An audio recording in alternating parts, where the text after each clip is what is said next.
الزمالك بيتعادل مع الغزل. اي كلام على ان المدرب ده يستنى بعد الماتش ده بالذات فهو تضييع وقت، واحنا بنهزر. روح هات مدرب اجنبي خبير زي باتشيكو مثلا، مدرب تجميع نقط، لان انت عايز في الدوري ده انك تجمع اكبر عدد من النقط عشان يا اما تاخد الدوري او تكون في المركز الثاني عشان توصل لدوري الابطال اللي انت بقالك 3 4 سنين مش عارف توصل له. او هات مدرب مصري، عندك مثلا مؤمن سليمان، عندك ايمن رمادي اللي كان عندك وافضل من المدرب ده طبعا بمراحل، او شوف كذا اسم تاني انت او المسؤولين في الزمالك يكونوا عارفينهم. فالمهم ان المدرب ده يمشي، لان احنا بنضيع وقت، وبالاداء ده احنا لا هنلحق لمركز تاني ولا تالت ولا رابع. طبعا لو سالتني انا ما يهمنيش غير المركز الاول او المركز التاني على اقل تقدير، عشان ناخد او عشان قصدي نوصل لدوري الابطال اللي الزمالك بقاله كام سنه ما بيوصل لهوش. دي حاجه ما حصلتش اصلا في العشريه السوداء اللي احنا بنقول عليها العشريه السوداء، ايام من 2005 مثلا لغايه 2014 او 2015. الزمالك ما استناش على ما اعتقد ان 4 مواسم على التوالي ان الزمالك ما يوصلش دوري ابطال افريقيا، بل يمكن كمان 3 مواسم على التوالي الزمالك ما يلعبش في دوري ابطال افريقيا، وكنا بنقول عليها عشريه سوداء. المدرب اللي انا ما فهمتش بصراحه تغييره سيف الدين الجزيري، انت لعيب مش محضره مش مهيئه ما بتلعبوش اصلا، تقريبا ما لعبش من اول ماتش في الدوري، او يمكن ماتش المقاولين برضو نزل فيه من بعدها، واللعيب اصلا بره السكور خالص ما بيتاخدش الماتشات، فانت غضبان عليه فتيجي تنزله في ماتش زي ده، ماتش مع عقرب. كذلك شيكو بنزا مقعده بره ليه وكنت بتستبعده ليه؟ يعني هو افضل من احمد شريف بمراحل. احنا بنضيع اشواط، بنضيع وقت، بنضيع مجهود يا جماعه.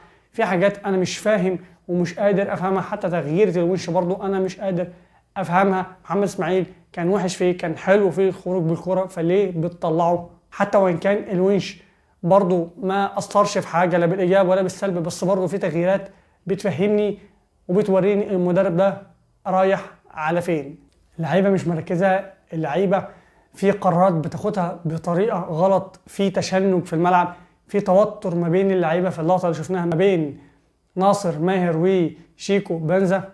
وطبعا دي حاجه تسال او يسال عنها المدرب في المقام الاول، حتى وان كانت برضو الحاجات دي بتحصل تنشنه ما بين اللعيبه او نرفزه ملعب، بس برضو الموضوع اوفر. انا بشوف اصلا ان ناصر ماهر او اللعيبه عموما مش بتباصي قد كده لاخوان الفينا، كانه هو مثلا بياخد من مرتباتهم. اخوان بزيرة اللي انت مش قادر تستغله ومش عارف تستغله باي شكل من الاشكال. عندك لعيب مهاري بيعرف يرقص، بيعرف يعدي واحد على واحد، بس انت مش عارف تستغله خالص. لعيب بيقدر يوصلك للمرمى بكل سهوله، لعيب بيعرف يغربل لك الدفاعات اللي الفرق بتعملها قدامك، لعيب بيعرف ياخد فاولات من كل الاماكن في الملعب. خسرت او تعادلت امام الجونه، خسرت قصاد الاهلي، وتعادلت قصاد غزل المحله.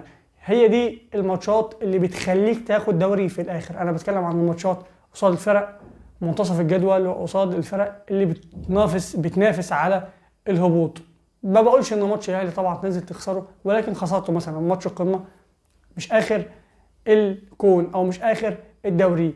قصاد الجونه كنت المفروض تفوز، قصاد الغزل المفروض تفوز، قصاد المقاولون كنت المفروض تفوز. ماتشات سهله وماتشات انت بتجمع فيها نقط عشان تبص لنفسك في اخر الدوري تلاقي نفسك في المركز الاول او الثاني، فتوصل لدوري الابطال اللي احنا مش عارفين نوصل له بقالنا كام سنه.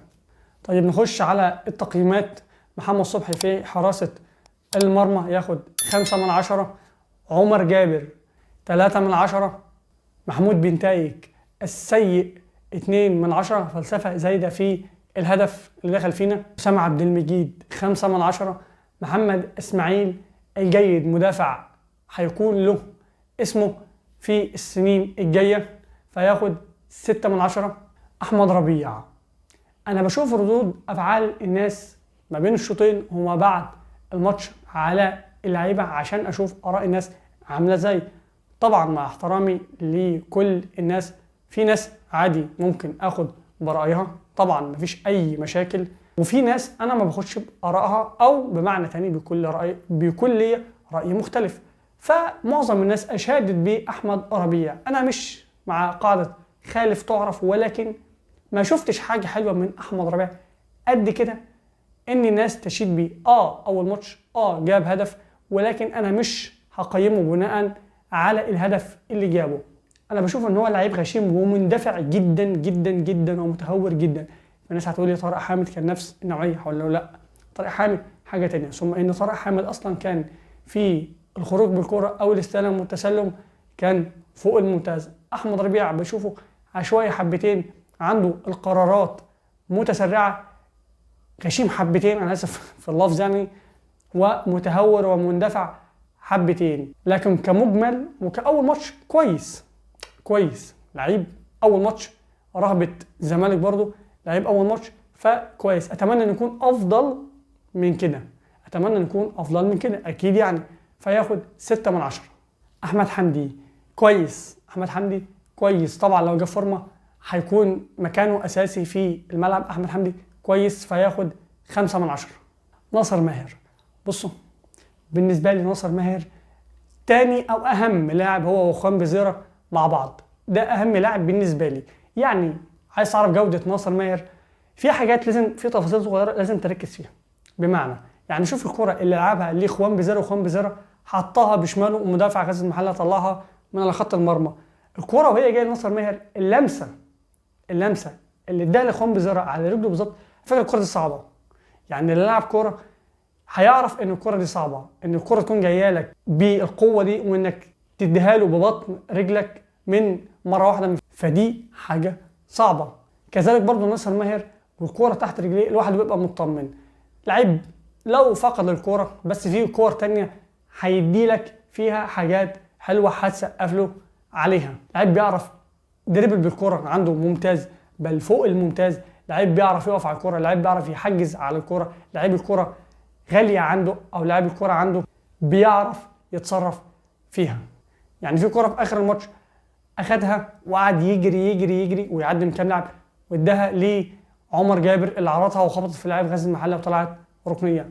حاجه زي دي ما يعملهاش غير هما اتنين عندنا، خوان بزيرة وناصر ماهر، فقط لا غير. اي لعيب تاني مش هيعرف ان هو يدربل بالكرة او يمشي بالكرة بالطريقه دي، والكرة ما تبعدش عن رجليه.